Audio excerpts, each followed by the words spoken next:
Good afternoon, everybody. Boy, this is a big crowd.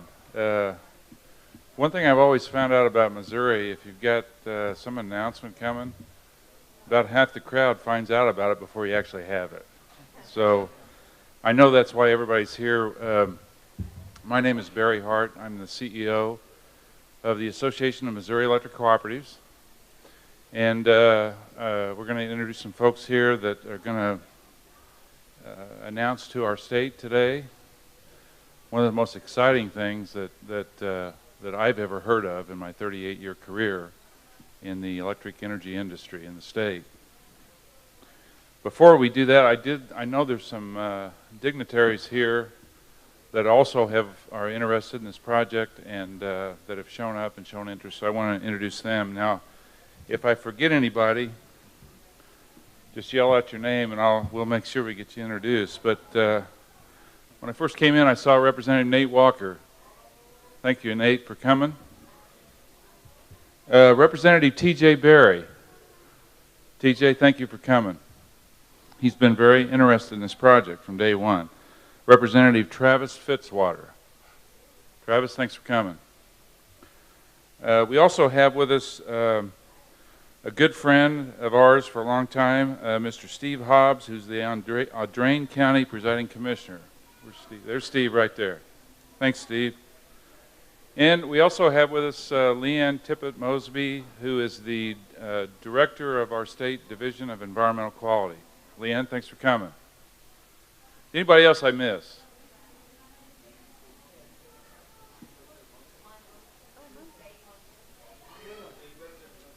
Representative Dave Munzel, thanks for coming, Dave. Well, I want to welcome all you here, and like I say, we've got a very exciting announcement to make. And how this whole thing got started, about 3 years ago, and I know a lot of us in this room, for years we've been interested in the concept of biomass. And how could our farmers in the state of Missouri benefit from a biomass product being developed by them selling their residue and ag products to an entity that could use this biomass to benefit not only farmers, but benefit communities that would be involved with development of biomass, create new jobs. Unfortunately, for a long, long time, nobody had developed a technology that actually worked. Now, when this group, a company that was founded, Ingenuity Worldwide, when they first reached out to the electric co-ops, because they knew we were providing energy in rural Missouri, when they reached out to us and we had that first meeting, we got really excited because, first of all, we knew the principals had a background in chemical engineering. And they had done a lot of testing, and they had put together a team of really competent people that understood the problems of biomass in the past, and were dealing with those problems and finding solutions to developing this new technology. We also found out that they had reached out to our members of the co-ops, the farmers in certain areas, and the farmers were excited about this project. And so, like I say, we've been working on this for a long time. One of the best things we did is we took them to Washington, D.C. to meet with Joanne Emerson, who had just left the Congress from Southeast Missouri and was the CEO of NRECA. We did that because NRECA's got, the co-ops nationwide have got a research network that we knew if there were plants around the country that would benefit from biomass, CRN would be interested in that. And we had great meetings out there with them. They encouraged the group to go meet with USDA. That led to some grant funding to continue working on the technology development, and we kept meeting, and they jumped through all the hoops, and as they jumped through a hoop, we got more excited because we knew that if this technology was developed in the state of Missouri, it had unbelievable impacts. It could transform our state economy, and it could help farmers. So I'm really excited to introduce this group today. They put in a lot of work on this project. We are at a critical juncture, and you'll find out about where we are with the project today, and I know you'll get excited about this concept too. I have with me here Warren Wood, who's the Vice President of Ameren Missouri. Also have Nancy Hyman with Ingenuity Worldwide, who we first met with. And I have David Vogt with an organization called ECAP, which is the majority owner of the Ladonia ethanol plant, a group of farm families. There's over 500 farm families that are majority owners of Ladonia. I know a lot of you have been to that plant. It's an exciting plant that they've developed there. We also have, we're expecting our Director of Agriculture, Richard Fordyce, to come and share the announcement with us. We also have our Director of Department of Natural Resources, Sarah Parker-Pauley, with us today. So at this time, I'm going to, we also have with us Tim Rickabaugh, who's with USDA Rural Development. Thanks for coming, Tim. And you guys have also been actively involved in this development. So I'm going to turn this over to, this exciting announcement over to Vice President of Ameren Missouri, who I also say is a member of Boone Electric Co-op in Columbia, Missouri, and a good friend of ours, Warren Wood. Thank you,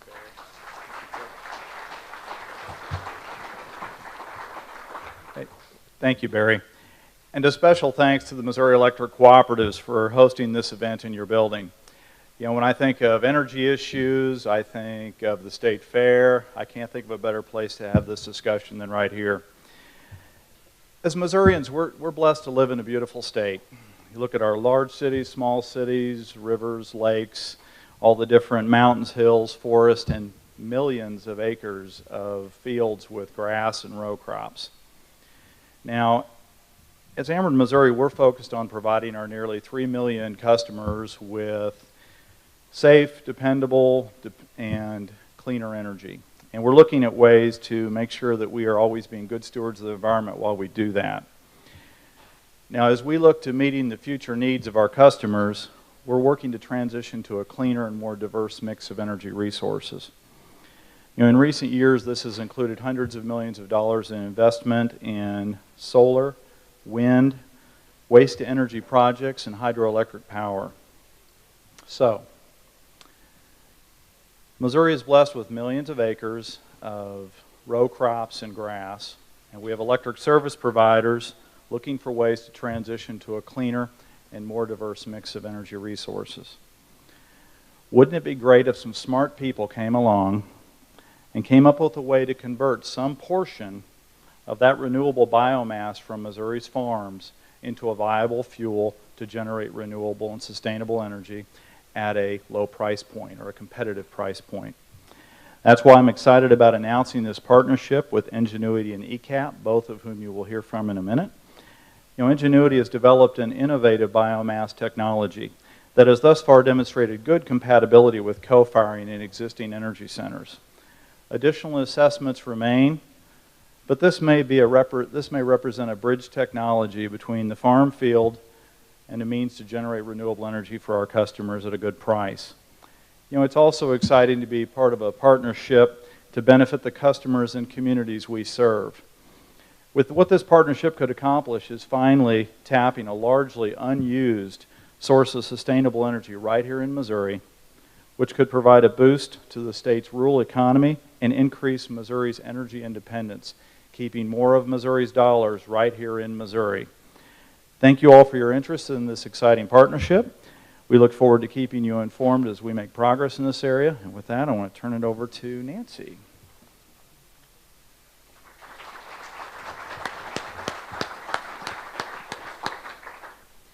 Good afternoon. My name is Nancy Hyman. I'm the CEO of Ingenuity Worldwide. We're a technology company. We're located in the Missouri Plant Science Center in Mexico, Missouri, and I'm happy to recognize a contingent of my neighbors that are here with us today from Audrain County. It's my honor and privilege today to participate in the signing of a pretty formal document that says we are going to make this happen, and I'm very pleased to do that. But I'm doing that alongside two Blue Ribbon Missouri organizations, ECAP and Ameren Missouri. It's very appropriate and fitting that we're represented on the program between these two organizations. We think our proprietary biocoal technology process bridges the gap between the sustainable and diverse supply of biomass that exists in Missouri and the demand from utilities like Ameren Missouri for biofuel to produce baseload renewable biopower. It helps diversify their fuel portfolio, and we get an added benefit that we can reduce some greenhouse gas. There's a display here showing you all the things that we can work with. One of the things about Missouri is we're diverse. We've got farm communities that some focus on rows, crops, some focus on forestry, and we have to be able to use all of that to really bridge our way to a different way of biopower. So I brought a few samples. Everybody makes fun of me in my little jugs, but today I brought boxes. I brought this one here. This one looks to be, it's biocoal made of 100% Missouri corn stover. And we've shaped it to look a little bit like small briquettes, and it might just fit. It might just fit into some power plants here in the state. But we'll work through all those details and get you some answers as we go forward. I've worked with David Vogt of ECAP and Warren Wood of Ameren for many months. This is the culmination of a lot of discussion and trying to understand the best way to approach this very changing task that we're entering into. But I'm excited about what this might bring. This partnership represents the prospect of commercial production of annually sustainable biofuel for dispatchable baseload renewable electricity generation. This partnership represents the prospect of keeping coal-fired power plants open, provide baseload power that is compliant with future or how those regulations might shake out. And this partnership represents the prospect of a new commodity line for farmers and a brand new job creating industry. That's why we do what we do, because we're all from Missouri, all of us on this stage and most of us in this room, and we'd like to keep our independence and we'd like to keep it in a sustainable way. Assuming we're successful, we've run the numbers. There's a bunch of economists at the University of Missouri that did the studies, and they tell us this could have an impact. Maybe even the starting point could have hundreds of jobs and millions of annual economic activity because we're producing new product from things that are normally not used at all. And that's a change. That's a big change. Perhaps as exciting as the prospect of Missouri leading in the development of biomass to buy power, providing more options of our state. But it gets better. We sit right in the crossroads. We know where we live. We live where the river runs through it. We have the best pathway to go to other places in the world. So our biofuels could go anywhere. And that's part of our vision too. Let's get started here and grow this as we can. We know that Ingenuity's technology is one of only a handful of processes in the world. And as a girl from Lynn County, I didn't really understand that until I started traveling in Europe a lot. And they said, you can really do that for that much? I said, well, sure. Doesn't that make sense? It's different. The way we think about things here in this state is different. And that's the way it ought to be. So let's be the place where we start it. Gentlemen, we at Ingenuity are ready to work to fundamentally change the way mankind generates baseload power. We think we can do it. And so we're passionate about supporting coal miners with Missouri farmers. Our vision is for a hard hat wearing miner to work hand in hand with a seed cap wearing Missouri farmer. If we could get that done and meet all those regulations, I think that'd be a good outcome. So let's get to it. I want to extend thanks to our state leadership for their support of biofuel development. Richard Fordyce from the Missouri Department of Agriculture and Sarah Parker-Polly and Leanne Tippett-Mosby and all of your teams have been very supportive to help us get to where we are today. We've worked together to elevate biomass during deliberation of the Missouri State Energy Plan and looking at the plans that we'll be making in the future. We support their efforts to make our state's resources a part of our state's plans for the future. Thanks also to USDA for their visionary leadership to bring biofuel technologies forward, even when you didn't quite know about what they would do. But it brings us to this point. And those investments are really critical so that the commercial industry, like the utilities, can have confidence in what we do. Thanks also to the farm and business organizations in Missouri, Missouri Corn Growers, Missouri Soybean, MFA Inc., Missouri Farm Bureau, University of Missouri, MTC, MoDOT. They've all been to our place at Missouri Plant Science Center, and they've all lent their voice, telling us how should our path be to make these changes happen. So we're happy to do that, and we thank you today for your support. It's my pleasure to introduce David Vogt. He represents probably one of the most critical components to that, which is where's this all coming from? And so I'll let him speak to that.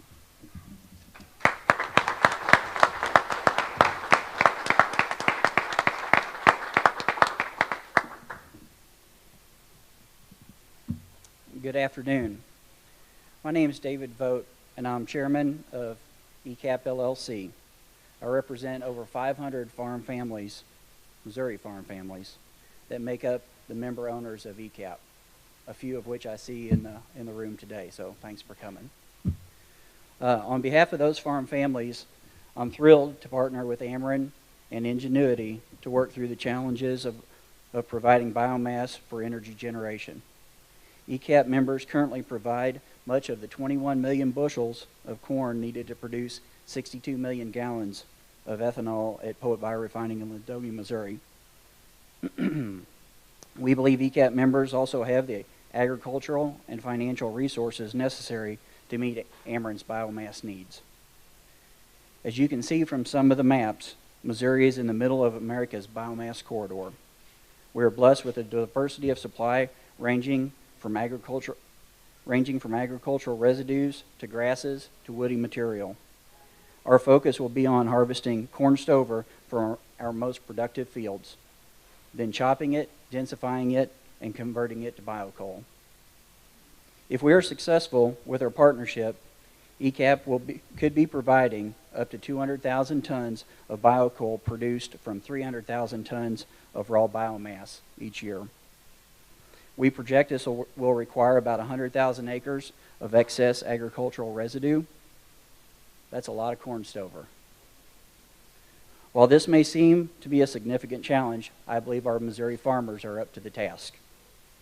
A couple questions that I'm often asked, or that might come to mind, is there enough biomass?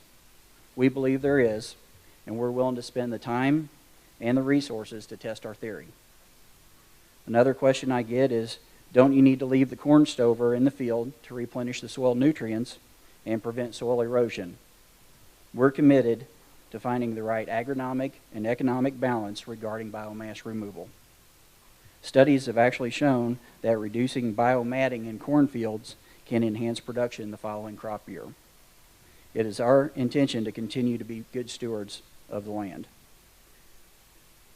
This new commodity and income opportunity are exciting for obvious reasons. Ingenuity's technology shows promise of bringing together renewable resources from Missouri fields and Ameren's power generation. This technology will also allow ECAP's farm families to vertically integrate and diversify their farm operations. As we work through the challenges, we will explore new opportunities and new biomass sources that can be utilized for energy production. Annual sustainability is the key. I'm very excited about this new partnership and the opportunity to announce it at the Missouri State Fair. ECAP, Ameren, and Ingenuity are committed to exploring the frontier of biofuel production utilizing Missouri resources grown on Missouri farms by Missouri farmers. Thank you very much.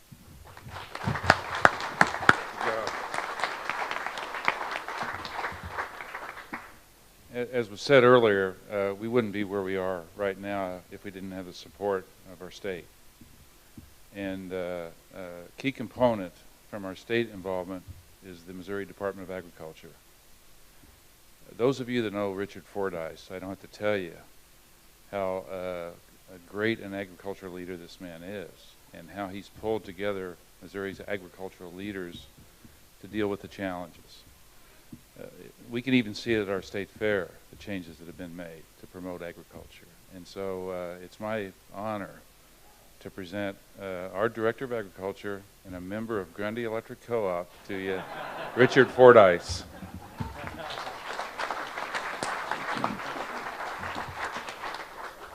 Thank you, Barry. I actually addressed the Grundy Electric Co-op annual meeting last week, that was a lot of fun for me. I don't have much to say other than to say that I am 100% thrilled about this announcement, 100% supportive of it. I went up to see Nancy and her group in Mexico last summer. We were just talking about that, and you know, we were in the room, kind of on the south side of the building, and you think that's a map? You ought to see here. This is just a small sampling of the maps that Nancy had put up, and why it makes so much sense to do this. And so I asked some of the same questions. I served on the Soil and Water Commission for 8 years, and soil conservation is something that I'm very passionate about it.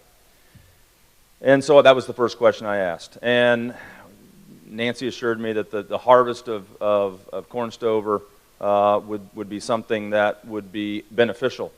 And so I did my own additional research, and we know that with advances in technology and the things that we grow, we continue to create residue and stover and those things that either are left on the field or come out of the back of the combine that stay there longer than they used to. And so there is a benefit to harvesting that. And last summer, again, the governor and I traveled to Emmitsburg, Iowa, and POET is working on a cellulosic ethanol plant around Emmitsburg, and they have been harvesting corn stover up there. They had, at that point, for about 2.5 years, 3 years. So they had a lot of corn stover piled, and we had a chance to talk to farmers and what the harvesting of that corn stover had done to their yields, done to their fields, and they were extremely happy with the ability to do that. The additional revenue that was realized, and the additional soil health that was realized by removing some of that. So they've been baling a lot of stuff up there for a number of years, and they've kind of got it figured out. And so if we have any questions about how to do it, I know a couple of people we could call that would be, I'm sure, would be very helpful. And then, again, I think it's an opportunity for Missouri farmers to, again, have that additional revenue opportunity. It's an opportunity for us to do the right thing from an environmental perspective.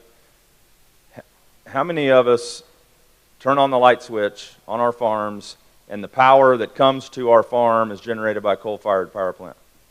How many? All of us. It is critically important that we find new technologies to continue to protect coal-fired power plants, because that is where we get our power. And this is an awesome opportunity. I'm very glad to support it. Glad to be here today, and thank you for the invitation. I think this is great for agriculture. It's great for Missouri. Thank you.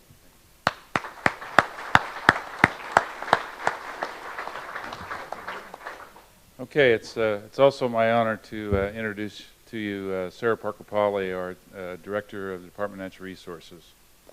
Ever since Sarah took over as our director, our Department of Natural Resources agency went from a enforcement agency to a problem-solving agency that has a philosophy that when we have environmental issues that we need to work on together as a state, she's the first one to reach out to us that are producing energy and say, how can we solve this problem?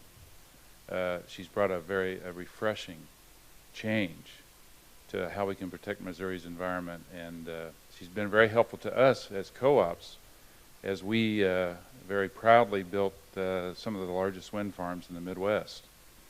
We're up to 750 megawatts of renewable energy now with the wind farms that have been contracted by co-ops. So it's my pleasure to introduce a problem solver who is great to work with, Sarah Parker-Pauley.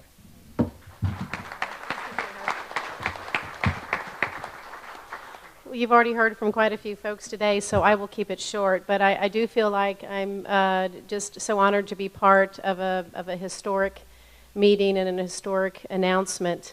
And it's no surprise that it is here in Missouri. And knowing the folks around up here with me and around the room, we're all problem solvers. And I know that the cast of characters up here, and know that they value the quality of our water, value the quality of our air, and know that protection of resources goes hand in hand with economic vitality of this state. Businesses are not going to move to a community that doesn't have adequate quality water, and folks are not going to move to the state if there's not quality air, and so I know those are values that we all share. I had speaking points, and I'm not even looking at them, because I think that the main point today, and most of you are probably very excited about that, I think you've heard it all, that we are looking at what's the future? The future is innovation. And this is innovation. Nancy and her team, this is innovation. I've been up there, Leanne and others of us have been up to Mexico, and thank goodness for brilliant minds. Mine is not one of them. But I'm so thankful for Nancy and her husband and just the vision of what is that future of ensuring adequate energy supply for generations to come. How can we ensure it here in Missouri as a homegrown energy resource?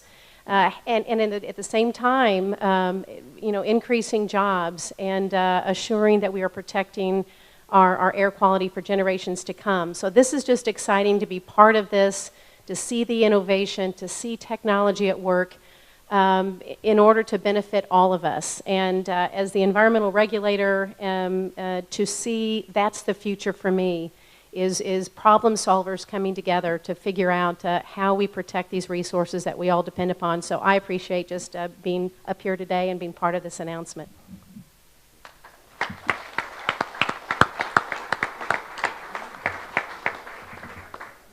Okay, I saw a couple of guys walk in here that I forgot to introduce.